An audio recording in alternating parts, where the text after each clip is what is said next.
নমস্কার সকলকে উৎপল এডুয়ার্ড চ্যানেলে স্বাগত। আমি উৎপল তোমাদের সাথে। আজকের ভিডিওতে আমরা আলোচনা করব ক্লাস 9-এর লেসন 4 জেরাল্ড ডারেলের লেখা a day in the zoo এই গদ্যাংশের শেষে যে রাইটিংগুলো আছে অর্থাৎ এক্সারসাইজ 7 এবং এক্সারসাইজ 8-এর উত্তর নিয়ে ডিটেলসে আলোচনা করব। তাই তোমরা ভিডিওটা স্কিপ না করে অবশ্যই প্রথম থেকে শেষ পর্যন্ত দেখবে। আর যারা আজ আমার চ্যানেলটা প্রথম দেখছো বা চ্যানেলটা এখনও সাবস্ক্রাইব করোনি তারা অবশ্যই চ্যানেলটা সাবস্ক্রাইব করে পাশে থাকা বেল বাটনটা প্রেস করবে, যাতে পরের ভিডিওগুলো আপলোড করার সাথে সাথে তোমাদের কাছে নোটিফিকেশন পৌঁছে যায়। আর আমি অলরেডি ক্লাস 9-এর প্রথম 3 লেসনের প্রতিটি লাইনের বাংলা অনুবাদ বিশ্লেষণ এবং প্রতিটি এক্সারসাইজের উত্তর নিয়ে ভিডিও আপলোড করেছি। লেসন 4-এরও প্রতিটি লাইনের বাংলা অনুবাদ বিশ্লেষণ এবং এক্সারসাইজ 6 পর্যন্ত প্রত্যেকটি প্রশ্নের উত্তর নিয়ে ভিডিও আপলোড করেছি। সেই ভিডিওর লিঙ্ক আমি ডেসক্রিপশন বক্সে দিয়ে দিচ্ছি, যারা দেখোনি তারা অবশ্যই সময় মতো দেখে নিও। আজকের ভিডিওতে আমরা আলোচনা করব ক্লাস 9-এর লেসন 4 জেরাল্ড ডারেলের লেখা a day in the zoo গদ্যাংশের শেষে যে রাইটিং এক্সারসাইজগুলি আছে অর্থাৎ এক্সারসাইজ 7 এবং এক্সারসাইজ 8-এর উত্তর নিয়ে।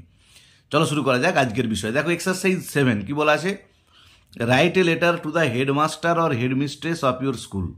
একটা চিঠি লেখো প্রধান শিক্ষক বা প্রধান শিক্ষিকাকে তোমার বিদ্যালয়ের উইথিন 100 ওয়ার্ডস 100 ওয়ার্ডের মধ্যে।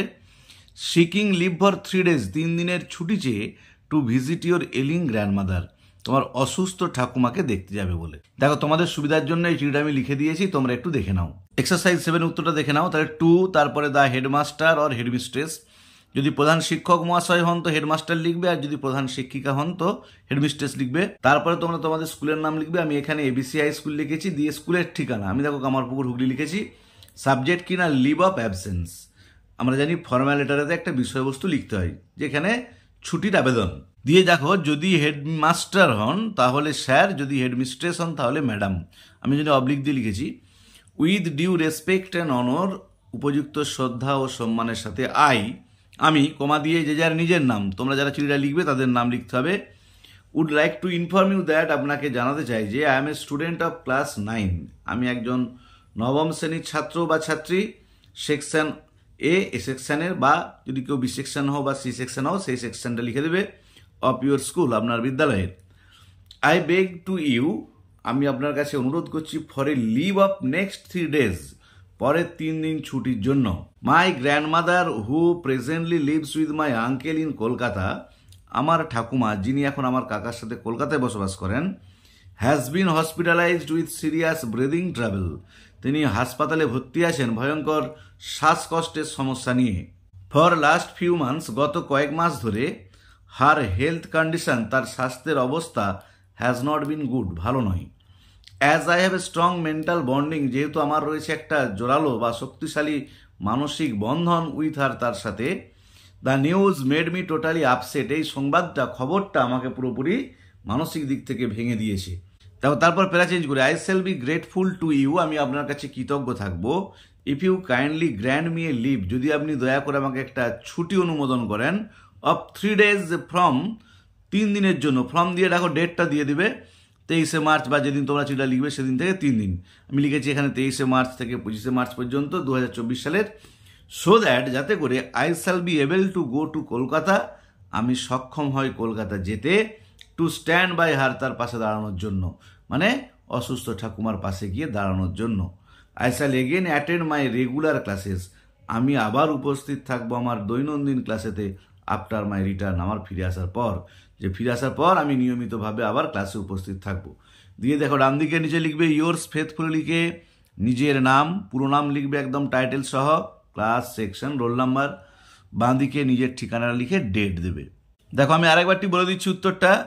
To the headmaster or headmistress, দিয়ে স্কুলের নাম লিখবে। আমি এখানে একটা এবিসি হাই স্কুল কাল্পনিক নাম দিয়েছি, কামারপুকুর হুগলি। সাবজেক্ট হচ্ছে লিভ অফ অ্যাবসেন্স। যদি প্রধান শিক্ষক মহাশয় হন তো স্যার লিখবে, প্রধান শিক্ষিকা হলে ম্যাডাম লিখবে।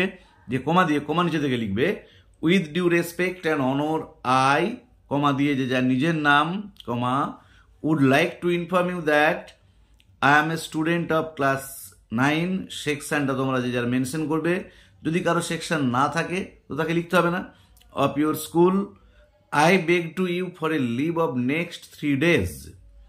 মাই grandmother who presently lives with my uncle in Kolkata has been hospitalised with serious breathing trouble.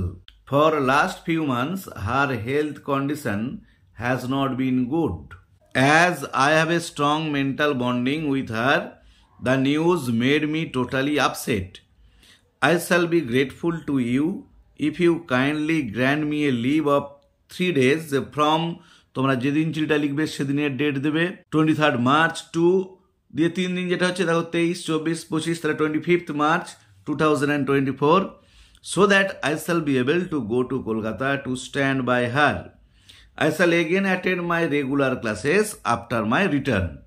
তারপর ডান দিকে নিচে yours faithfully কমা দিয়ে নিজের নাম ক্লাস রোল নাম্বার সেকশন বাম দিকে নিজের ঠিকানা তার নিচে ডেট। এবার এক্সারসাইজ 8 কি বলা আছে দেখো write a letter to your friend একটা চিঠি লেখো তোমার বন্ধুকে উইথিন 100 ওয়ার্ডস 100 ওয়ার্ডের মধ্যে narrating your experience of visiting wild life sanctuary বর্ণনা দিয়ে তোমার অভিজ্ঞতাটা কিসের অভিজ্ঞতার বর্ণনা যে তুমি একটা ওয়াইল্ড লাইফ স্যাংচুয়ারি অভয়ারণ্য বেড়াতে গিয়েছিলে সেই ভ্রমণের অভিজ্ঞতা জানিয়ে একটা চিঠি লেখো বন্ধুকে। দেখো এই উত্তরটাও আমি লিখে দিয়েছি তোমাদের জন্য তোমরা একটু দেখে নাও। দেখো প্রথমে ডান দিকের উপরে তোমার নিজের ঠিকানা এবং ডেট দিবে আমি দেখো এখানে কামারপুকুর হুগলি 23/3/24 লিখেছি। তো তারপর কি করবে তোমরা বাঁ দিকে চলে আসবে ওই ডেটের সোজা ডিআর দিয়ে বন্ধুর নাম যার যেটা বন্ধুর নাম সে বন্ধুর নামটা লিখবে। আমিও এখানে একটা কাল্পনিক নাম দিয়েছি রাম বলে কমা দিয়ে কমার নিচে থেকে বলে তোমরা ডাইরেক্ট বা টানা লিখে যাবে। দেখো for a long time we are away from each other দীর্ঘদিন ধরে আমরা একে অপরের থেকে দূরে আছি। As you are living now in your uncle's house যেহেতু তুমি এখন বসবাস করো তোমার কাকার বা মামার বাড়িতে। Hope you all are well by the grace of God আশা করি তোমরা সবাই ভালো আছো ঈশ্বরের কৃপায়। I already informed you that আমি ইতিমধ্যেই তোমাকে জানিয়েছিলাম যে I had gone to Jaldapara wild life sanctuary আমি গিয়েছিলাম জলদাপাড়া অভয়ারণ্য উইথ মাই পেরেন্টস আমার বাবা মায়ের সাথে। দিয়ে দেখো প্যারা চেঞ্জ করে আই রিটার্ন জাস্ট ইয়েস্টারডে আমি সবে গতকাল বাড়ি ফিরেছি। ইট উড বি আউটস্ট্যান্ডিং এটা চমৎকার হতো if I could show my thrill and enjoyment যদি আমি তোমাকে আমার রোমাঞ্চ এবং আনন্দটা দেখাতে পারতাম উইথ ইউ তোমার সাথে মানে তোমাকে যদি আমার আনন্দ এবং রোমাঞ্চটা দেখাতে পারতাম তাহলে সেটা চমৎকার হতো। We took part in a forest safari আমরা একটা জঙ্গল সাফারিতে অংশগ্রহণ করেছিলাম। Really it was a rare experience for me প্রকৃতপক্ষে এটা ছিল আমার কাছে একটা বিরল অভিজ্ঞতা। দ্য রিনোজ ওয়ার স্ট্রাইডিং গ্রেসিয়াসলি গন্ডারগুলো ঘুরে বেড়াচ্ছিল আড়ম্বরপূর্ণভাবে অ্যাজ ইফ যেন দে ওয়ার দ্য কিংস তারা জঙ্গলের রাজা। The deer were roaming about freely and fearlessly হরিণরা ঘুরে বেড়াচ্ছিল স্বাধীনভাবে এবং ভয়হীনভাবে। Some bears were also found digging soil কতকগুলো ভল্লুককে দেখা গেল তারা মাটি খুঁড়ছে উইথ দেয়ার টিথ তাদের দাঁত দিয়ে। ভ্যারাইটিস অফ কালারফুল বার্ডস নানান রং বেরঙের পাখি এনহ্যান্স দ্য বিউটি বাড়িয়ে দিয়েছিল সৌন্দর্যটাকে and attraction of the forest এবং জঙ্গলের আকর্ষণটাকে। আই ওয়াজ রিয়েলি চার্মড আমি সত্যি সত্যি মুগ্ধ হয়ে গিয়েছিলাম with the natural beauty of the place ওই জায়গার প্রাকৃতিক সৌন্দর্য দেখে। হোয়েন ইউ উইল কাম যখন তুমি আসবে আই উইল শো ইউ আমি তোমায় দেখাবো দ্য কালারফুল ফটোগ্রাফস রঙিন ছবিগুলো দ্যাট আই হ্যাভ টেকেন যে ছবিগুলো আমি তুলেছি। দিয়ে দেখো প্যারা চেঞ্জ করবে প্যারা চেঞ্জ করে কি লিখবে নো মোর টুডে আজ আর নয় মোর হোয়েন উই উইল মিট আরও কথা হবে যখন আমাদের দেখা হবে।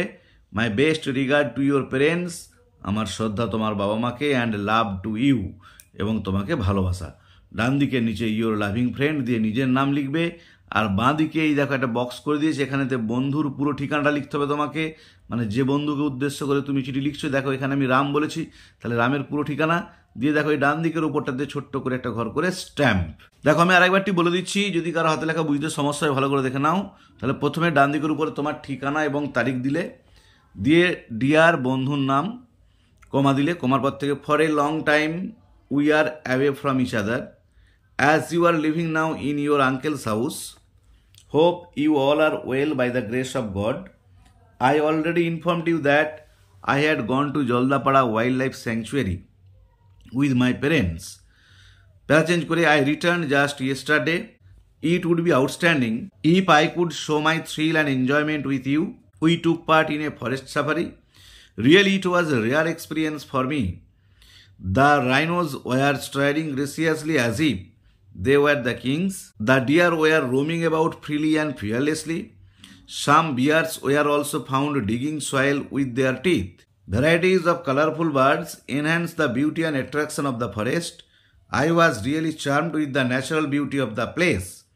When you will come, I will show you the colorful photographs that I have taken. দিয়ে প্যারা চেঞ্জ করে no more today, more when we will meet. My best regard to your parents and love to you. ডান দিকে নিচে your loving friend দিয়ে নিজের নাম, বাঁ দিকে বক্সের মধ্যে বন্ধুর পুরো ঠিকানা, আর বক্সের ডান দিকের উপরটাতে ছোট্ট করে ঘর করে স্ট্যাম্প। তাহলে আজকের ভিডিওতে আমরা ক্লাস 9-এর লেসন 4 জেরাল্ড ডারেলের লেখা a day in the zoo এই গদ্যাংশের শেষে যে রাইটিং অ্যাক্টিভিটিস বা রাইটিং এক্সারসাইজগুলো ছিল, এক্সারসাইজ 7 এবং এক্সারসাইজ 8, তার উত্তর নিয়ে ডিটেলসে আলোচনা করলাম। ভিডিওটি যদি ভালো লেগে থাকে অবশ্যই লাইক, শেয়ার ও কমেন্ট করে জানাবে। আর যারা আজ আমার চ্যানেলটা প্রথম দেখছো বা চ্যানেলটা এখনও সাবস্ক্রাইব করোনি, তারা অবশ্যই চ্যানেলটা সাবস্ক্রাইব করে পাশে থাকা বেল বাটনটা প্রেস করবে, যাতে পরের ভিডিও আপলোড করার সাথে সাথে তোমাদের কাছে নোটিফিকেশন পৌঁছে যায়। আর আমি অলরেডি ক্লাস 9-এর প্রথম 3টি লেসনের প্রতিটি লাইনের বাংলা অনুবাদ, বিশ্লেষণ এবং প্রত্যেকটি এক্সারসাইজের উত্তর নিয়ে ভিডিও আপলোড করেছি, এবং চতুর্থ লেসনেরও প্রতিটি লাইনের বাংলা অনুবাদ এবং এক্সারসাইজ 6 পর্যন্ত প্রত্যেকটি প্রশ্নের উত্তর নিয়ে ভিডিও আপলোড করেছি। সেই ভিডিওর লিঙ্ক আমি ডেসক্রিপশন বক্সে দিয়ে দিয়েছি, তোমরা অবশ্যই দেখে নিও। এছাড়াও আমি গ্রামারের উপরে narration change, voice change, phrase, clause, degree change, article, preposition প্রত্যেকটা জিনিসের উপর ডিটেলস আলোচনা করে ভিডিও আপলোড করেছি। সেই ভিডিওর লিঙ্ক আমি ডেসক্রিপশন বক্সে দিয়ে দিয়েছি, তোমরা অবশ্যই দেখে নিও। ভালো থেকো, ধন্যবাদ, দেখা হবে পরের ভিডিওতে।